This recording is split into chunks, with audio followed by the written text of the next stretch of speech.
Short form content বা ছোট আকারের ভাইরাল গল্পগুলো কিভাবে তৈরি হয় তার পেছনের রহস্যটা আসলে কি? আজকের এই বিশ্লেষণে আমরা দারুণ একটা বিষয় নিয়ে কথা বলবো। আমরা এমন একটা সৃজনশীল ব্লুপ্রিন্ট বা নির্দেশনার ব্যবচ্ছেদ করতে যাচ্ছি, যা একটা সম্পূর্ণ সিনেমাটিক গল্প তৈরির জন্য খুব নিখুঁতভাবে ডিজাইন করা হয়েছে। একদম ম্যাজিকের মতো মনে হলেও এর পেছনে আছে দর্শকদের আবেগ ধরে রাখার দারুণ কিছু কৌশল। তো চলুন এই আকর্ষণীয় যাত্রার গভীরে যাওয়া যাক এবং ধাপে ধাপে আবিষ্কার করি কিভাবে একটা সাদামাটা গল্পকে অসাধারণ ও ভাইরাল কন্টেন্টে রূপান্তর করা হয়। চলুন এক নজরে দেখে নিয়ে আজকের এই বিশ্লেষণে আমরা ঠিক কি বিষয় নিয়ে আলোচনা করতে চাচ্ছি। আমরা মূলত ৬টি ধাপে এই পুরো ব্লুপ্রিন্টটা বুঝব। ভাইরাল গল্পের গঠনতন্ত্র থেকে শুরু করে মূল চরিত্র নির্মাণ, তার সাধারণ জীবন, হঠাৎ আসা পরিবর্তন, মেমরি চ্যাম্পিয়ন হওয়ার সেই চূড়ান্ত মুহূর্ত এবং সবশেষে এর স্টাইল ও আউটপুট ফরম্যাট। শুরুতেই আসা যাক আমাদের প্রথম পর্বে, ভাইরাল গল্পের গঠনতন্ত্র বা ব্লুপ্রিন্ট ব্যবচ্ছেদ। এই পুরো গল্পের একদম কেন্দ্রে আছে চমৎকার একটা থিম। একজন একেবারেই সাধারণ সাদামাটা ছাত্র কিভাবে রাতারাতি একজন মেমোরি জিনিয়াস বা অসামান্য স্মৃতি শক্তির অধিকারী হয়ে ওঠে, সেটাই এই গল্পের মূল ভিত্তি। গল্পটা কাল্পনিক হতে পারে, কিন্তু এটাকে এতটা বাস্তবসম্মত আর আবেগ দিয়ে মোড়ানোর নির্দেশ দেওয়া হয়েছে যে যে কেউই এর সাথে কানেক্ট করতে পারবে। মানে পুরো ব্যাপারটাই দর্শকদের মন ছুঁয়ে যাওয়ার জন্য তৈরি। এখন প্রশ্ন হল, এই আবেগটা পর্দায় কিভাবে ফুটে উঠবে? এখানেই আসে সিনেম্যাটিক রিয়েলিস্টিক স্টাইলের ব্যবহার। ব্যাপারটা অনেকটা এরকম, প্রচুর খুঁটিনাটি বা ডিটেল থাকবে, আলোর ব্যবহার হবে একেবারে বাস্তবের মতো, আর এক দৃশ্য থেকে অন্য দৃশ্যের ট্রানজিশন বা পরিবর্তন হবে একদম মসৃণ বা স্মুথ। এই নির্দিষ্ট নান্দনিক নিয়মগুলোই কিন্তু গল্পের আবেগ এবং ভিজুয়াল মানকে একেবারে পারফেক্ট রাখে। এবার আমরা আমাদের দ্বিতীয় ধাপে চলে যাচ্ছি, মূল চরিত্র নির্মাণ, যেখানে কিছু বৈশিষ্ট্য একেবারেই অপরিবর্তনীয়। চরিত্রটা আসলে কেমন হবে? নির্দেশনায় খুব কড়াভাবে বলা আছে, ছেলেটির বয়স হবে ১৪ থেকে ১৫ বছর। সে একজন দক্ষিণ এশীয় স্কুল ছাত্র। তার ছোট কালো চুল, গায়ের রং মাঝারি, আর পরনে থাকবে সাদা শার্ট ও নীল প্যান্ট। মুখাবয়ব হতে হবে একদম শান্ত আর সাধারণ। এই কঠোর নিয়মগুলো কিন্তু এমনি এমনি দেওয়া হয়নি। এগুলো নিশ্চিত করে যে শুরু থেকেই ছেলেটিকে যেন একেবারে সাধারণ আর ১০টা ছেলের মতোই মনে হয়, যাকে আমরা হয়তো প্রতিদিন দেখছি কিন্তু আলাদা করে খেয়াল করছি না। আর এরখানকার সবচেয়ে গুরুত্বপূর্ণ বা ক্রুশাল পয়েন্টটা হলো, সব দৃশ্যে একই মুখমণ্ডল ব্যবহার করতে হবে। একটু ভাবলেই বোঝা যায় একজন সাধারণ ছেলের মেমোরি জিনিয়াস হয়ে ওঠার এই যে অবিশ্বাস্য একটা ব্যাপার, সেটাকে দর্শকদের কাছে বিশ্বাসযোগ্য আর বাস্তবসম্মত রাখার জন্যই এই নিয়মটা এতটা জরুরি। প্রতি দৃশ্যে যদি মুখের আদল একটুও বদলে যায়, তাহলে কিন্তু সেই আবেগের কানেকশনটা আর থাকে না।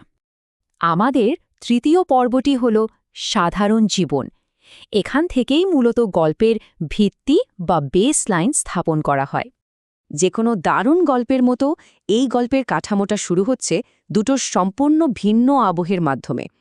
প্রথম দৃশ্যটা হল দিনের বেলায় স্কুলের একেবারে স্বাভাবিক একটা পরিবেশ, আর দ্বিতীয় দৃশ্যটা হল রাতে চরিত্রটির নিজের বাড়িতে। দিন আর রাতের এই স্পষ্ট পার্থক্য দিয়ে গল্পের একটা খুব মজবুত ভিত তৈরি করা হয়। এই জায়গাটার ডিটেলিং সত্যিই দারুণ। একটু খেয়াল করলেই এই বৈপরীত্যটা বোঝা যায়।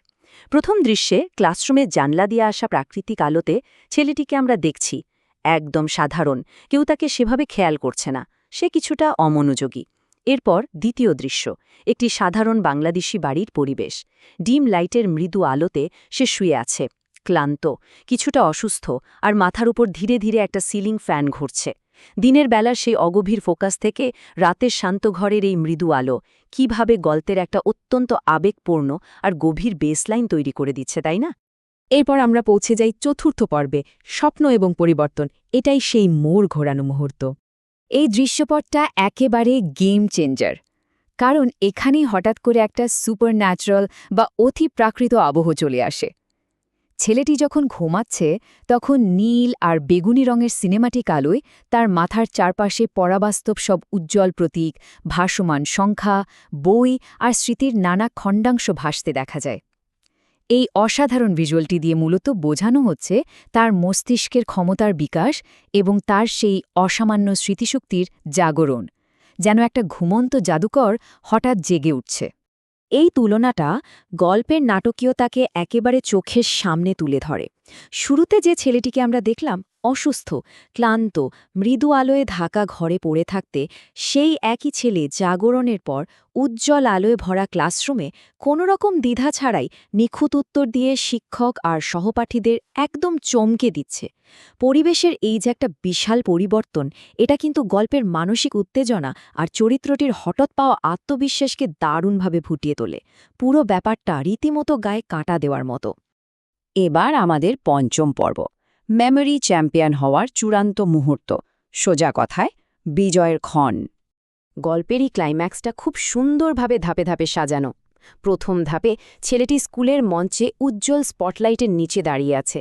দ্বিতীয় ধাপে বিস্মিত ছাত্র আর শিক্ষকরা একেবারে অবাক হয়ে হাততালি দিচ্ছেন। আর শেষ ধাপে ছেলেটির চোখে মুখে ফুটে ওঠে একটা আত্মবিশ্বাসী, কিছুটা আবেগপ্রবণ অভিজ্ঞতা, যা তার চূড়ান্ত বিজয়ের প্রতীক।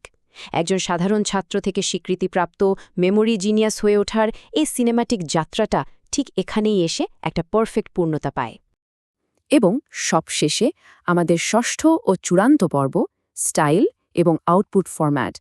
এটিই সেই আসল ইউটিউব ভাইরাল ফর্মুলা। একটা ব্যাপার পরিষ্কার করা দরকার, এই স্টাইলিস্টিক নিয়মগুলো কিন্তু মোটেও ঐচ্ছিক বা অপশনাল নয়।